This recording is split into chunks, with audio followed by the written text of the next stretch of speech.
स्वामी भक्तांसाठी अत्यंत महत्त्वाचा दिवस तो म्हणजे स्वामींचा प्रकट दिवस. 31 मार्च सोमवारच्या दिवशी स्वामींचा प्रकट दिवस आहे.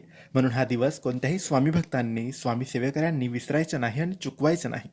या दिवशी आपल्या परीने, आपल्या शक्तीनुसार आपल्याला जी सेवा करता येईल ती सेवा करावी. स्वामींच्या मठात जाता आलं तर स्वामींच्या मठात जा, केंद्रात जाता आलं तर केंद्रात जा, दर्शन घ्या. नाही जमलं तर घरी राहून सुद्धा आपण छोटीशी सेवा करू शकतो. स्वामींचे दर्शन घेऊ शकतो. आपण जेही आवडीने प्रेमाने करू तो नैवेद्य स्वामींना दाखवू शकतो.